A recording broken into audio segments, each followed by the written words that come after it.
Good afternoon everyone. कल हम last class में हम डिस्कस कर रहे थे जेई मेंस में आए हुए ग्रेविटेशन चैप्टर से कुछ इम्पोर्टेंट क्वेश्चंस की। तो आज हम उसी क्वेश्चंस को आगे बढ़ाते हैं और देखते हैं और भी जो अच्छे अच्छे क्वेश्चन जो एग्जाम में आए हुए हैं तो स्टार्ट करते हैं। मान लीजिए हमारे पास एक क्वेश्चन है,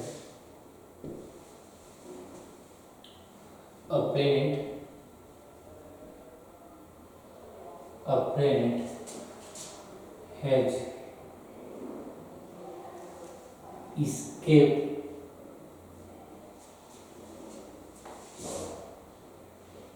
velocity at surface of Earth is 11.2 kilometer per second. Then at height of RE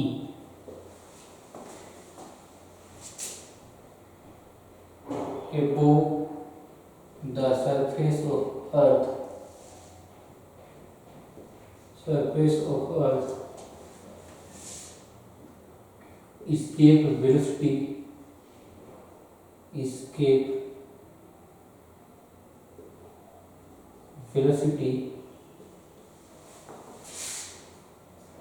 will be question mark bracket में देंगे यहाँ पे here RE represent escape velocity, radius of Earth. RE represent radius of Earth. RE represent radius of Earth. ये question है आपके पास, अब पढ़िए इसको और सोचिए 2 मिनट की क्या हो सकता है।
तो आपने जो कुछ बनाया होगा इसमें, तो जब आप जानते हैं कि जो escape वेलोसिटी है,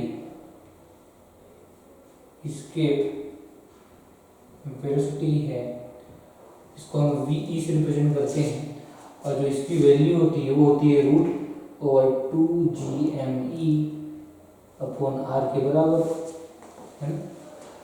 तो केस वन क्या लिखा है आपको, केस 1 है आपके पास, लिखा है कि at surface of earth when R is equal to RE, तो क्या होगा जो VAE है हम उसको बोलेंगे VE1, इसकी वैल्यू कितनी आएगी √2GME अपॉन RE के बराबर। केस 2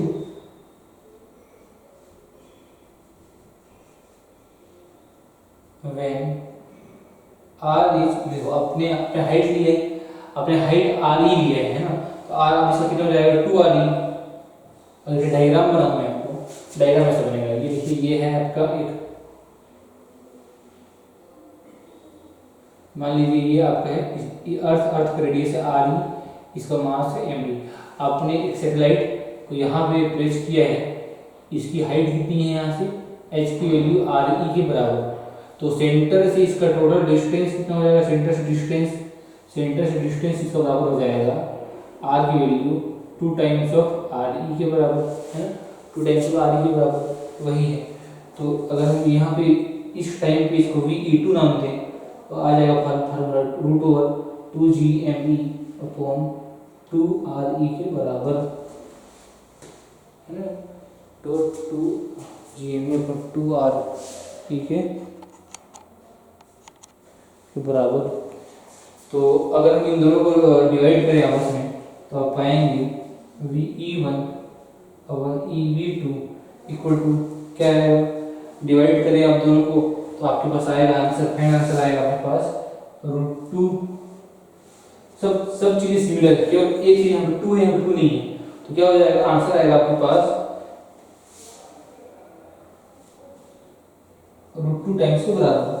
मतलब VE2 की वैल्यू आएगी VE1 डिवाइडेड बाय √2, और VE1 की वैल्यू 11.2 है, तो आपको पता है इसकी वैल्यू कितनी होती है 1.4। तो VE2 का वैल्यू कितना आ जाएगा आपके पास, सॉल्व करिए तो आपका आंसर आ जाएगा लगभग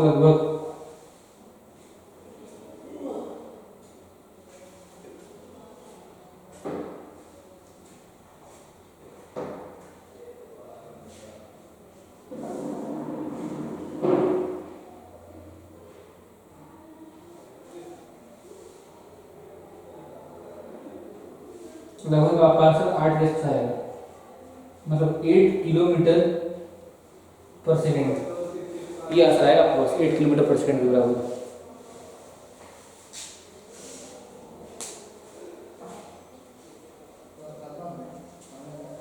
तो इस क्वेश्चन में आपके पास आपको स्केप वेलोसिटी दी गई थी, आपको पूछा गया था कि अगर उसी पॉइंट को अगर आप हाइट पे लेके जाते हैं तो उसकी स्केप वेलोसिटी में क्या चेंजेस आएंगे, कितना चेंज आएगा।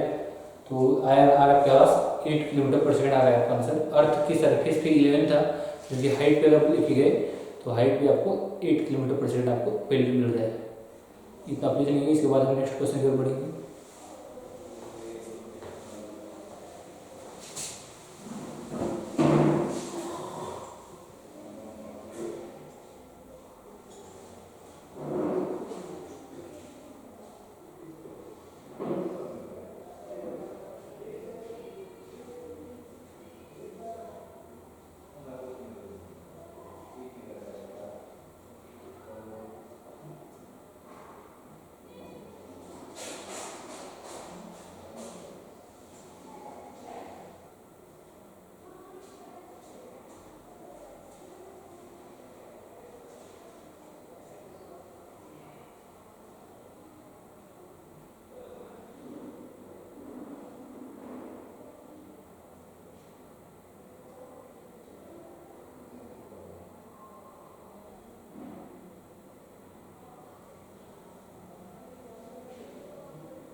इसके बाद नेक्स्ट क्वेश्चन लिखते हैं।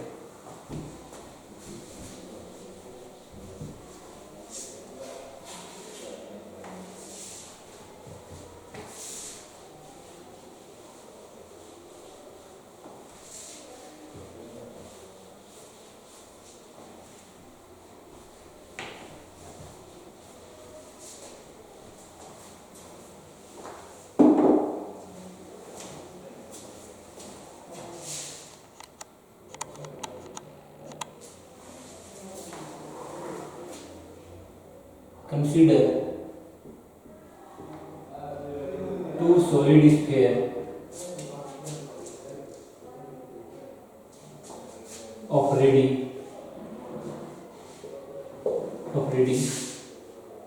1 meter and 2 meter respectively, and masses of M1 and F2 kilogram. Their graph of gravitational field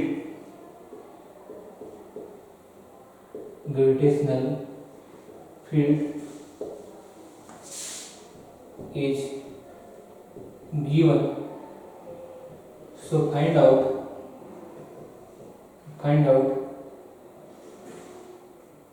ratio of M1 divided by M2 की वैल्यू, है ना। तो आपको एक ग्राफ दिया गया है, ग्राफ ऐसा कुछ है, ये आपका डिस्टेंस है और ये है आपका जी ग्रेविटेशनल फील्ड जिसको बोलते हैं।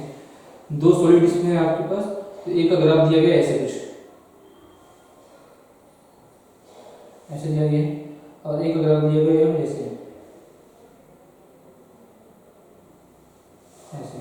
और ये वैल्यू आपको दी गई है 3, 2, 1,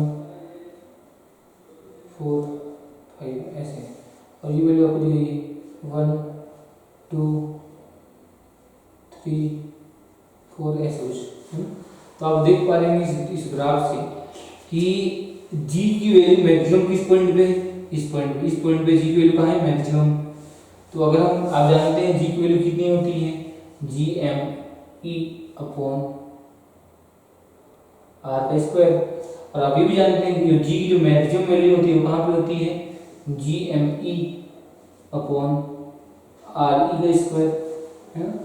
और आप देख सकते हैं कि आपके पास आपको रेडियस दिया गया है, क्वेश्चन में आपको रेडियस दिया गया है 2 और 3, इसको आप 2 कर लेंगे, है ना, ये आप 2 कर लेंगे इसको, ये 2 और ये 3, आपको 2 और 3 मीटर आपको रेडियस दिया गया है, उस रेडियस पे ही जी की वैल्यू मैक्सिमम होती है।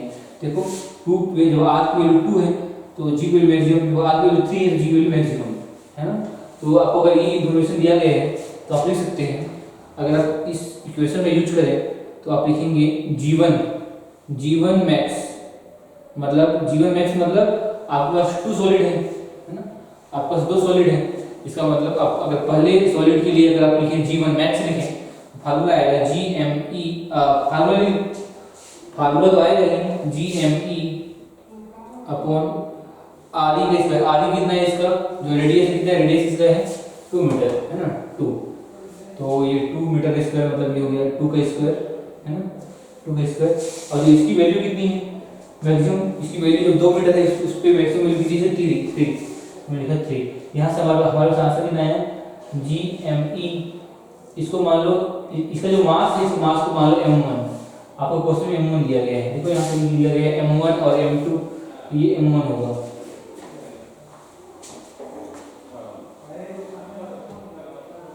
ये होगा आपका M1।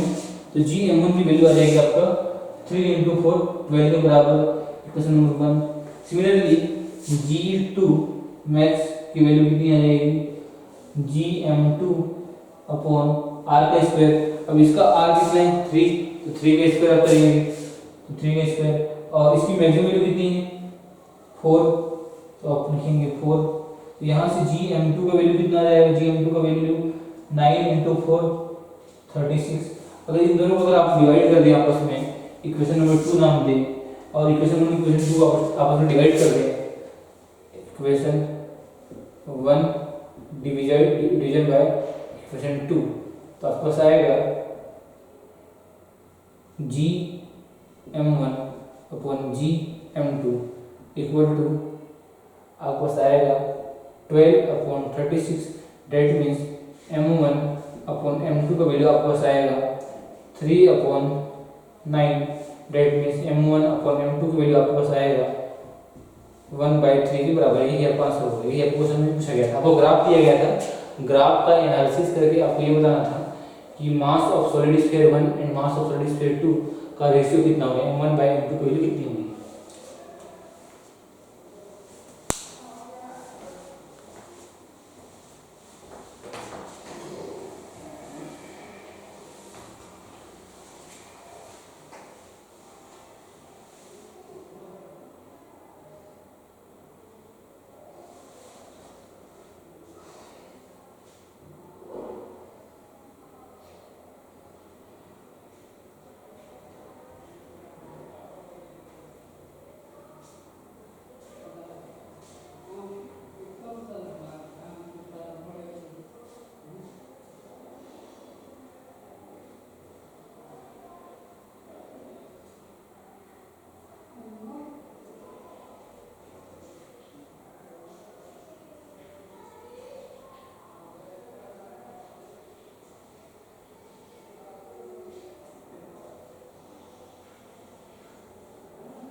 नेक्स्ट क्वेश्चन देखते हैं।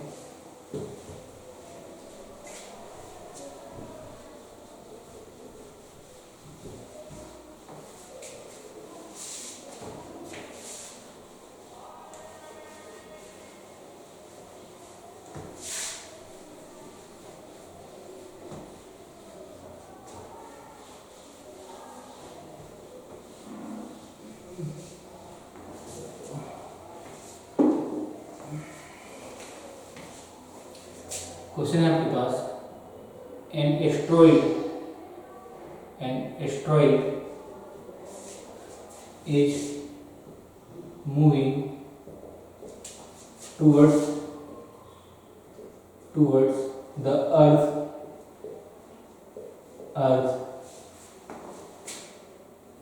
when it is at distance of 10 RE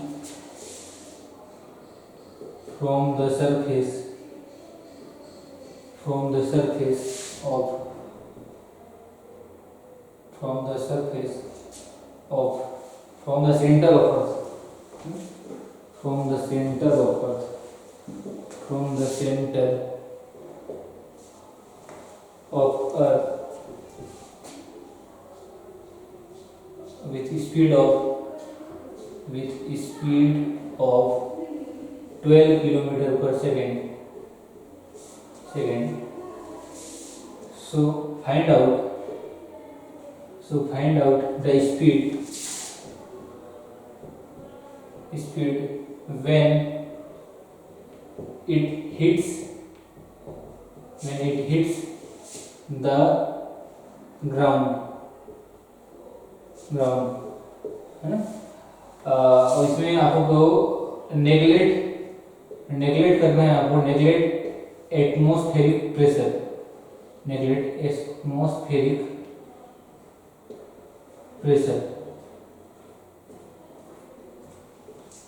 तो अगर हम इस क्वेश्चन को बनाएं तो एक एस्टेरॉइड है जो कि अर्थ की ओर आ रही है।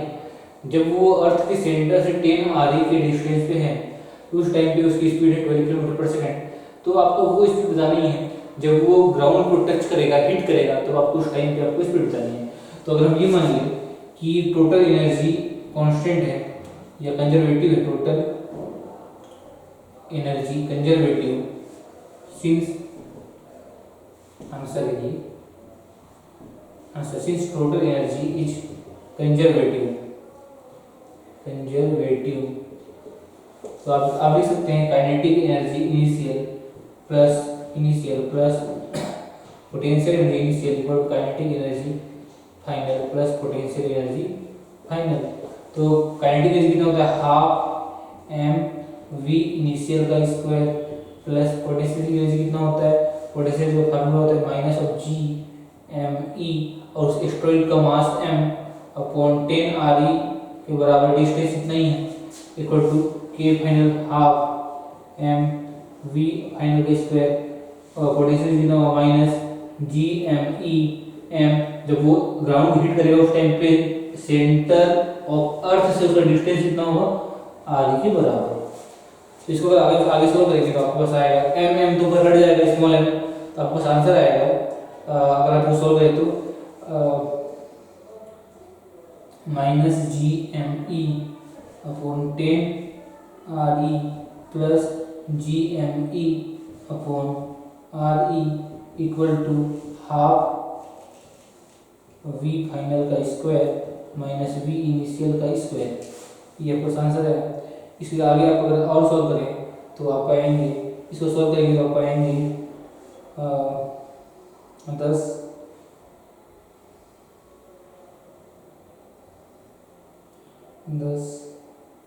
माइनस 1 प्लस 10, आंसर है इसका 9/10 GME upon RE equal to half we final का स्क्वायर माइनस वी इनिशियल का स्क्वायर।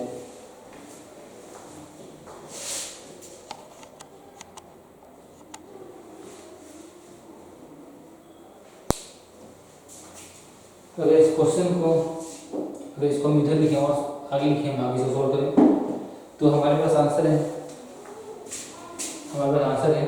9/10। देखो आपको निकालना क्या, वी इनिशियल आपको दिया गया है, आपको क्वेश्चन में वी इनिशियल दिया गया है 9/10 और जो आपको पता है जो जी एम ई अपन आ रही है ये किसके बराबर होता है, ये बराबर होता है एस्केप वेलोसिटी, क्योंकि आप जानते हैं कि एस्केप वेलोसिटी का वैल्यू कितना होता है √2 times of √2 GME upon RE के बराबर होता है और इसकी वैल्यू कितनी होती है 11.2 है ना। तो अगर इससे इसका तुलना किया जाए तो आप पाएंगे 9/10 वी ई का स्क्वायर, तो ये बन जाएगा जी एम ई बना रही, लेकिन वहाँ पे 2 भी है तो ये आंसर आएगा डिवाइड बाई 2, तो ये बन जाएगा आंसर। उसके बाद क्या आएगा, equal to half we final का square minus half v initial का स्क्वायर, है ना। तो ये आंसर आ गया बस। वी ई की वैल्यू कितनी होती है 11.2, तो उसको हम कितना लिखेंगे 9/20 इंटू वी ई का वैल्यू कितनी है 11.2 का स्क्वायर, वी इनिशियल की इधर लेके आएंगे कितना बनेगा 1/2, वी इनिशियल का वैल्यू कितना है, स्पीड कितनी, इनिशियल स्पीड 12, तो 12 का square equal to half we final का स्क्वायर, ये बन गया। और इसको हम आगे हम और सॉल्व करें तो आपके पास आएगा 2 को अगर हम इधर गुणा करें तो आंसर आएगा आपके पास 9/10 इंटू 11.2 का स्क्वायर प्लस 12 का square equal to V final का स्क्वायर। अगर वी फाइनल की स्पीड को हम निकालें तो आपका आंसर आएगा √9/10 इंटू 11.2 का स्क्वायर प्लस 12 का स्क्वायर। इसको सॉल्व करने पे लगभग इसकी वैल्यू 16 आता है, 16 किलोमीटर पर आवर के बराबर आता है। मतलब ये वो स्पीड है 16 किलोमीटर पर सेकेंड, ये वो स्पीड है जब ये ग्राउंड को हिट करेगा, ये है ना, जब ये ग्राउंड को हिट करेगा तो इसकी वो स्पीड होगी। हमने कॉन्सेप्ट क्या लगाया, हमने कॉन्सेप्ट ये लगाया कि अगर हम ये मान लें कि टोटल एनर्जी कंजर्वेटिव है, एक आप लोगों ने पढ़ा भी होगा मैकेनिकल एनर्जी कंजर्वेशन रूल, जिसमें हम ये मानते हैं कि सिस्टम की टोटल एनर्जी कंजर्वेटिव होती है। तो initial kinetic energy plus initial potential energy is always equal to the mechanical energy, है ना, मतलब कांस्टेंट रहती है इसकी वैल्यू। तो अगर उस कॉन्सेप्ट को लगाएं तो आपको यहाँ से आपको इसकी वेलोसिटी मिल जाएगी जब ये ग्राउंड को हिट करेगा।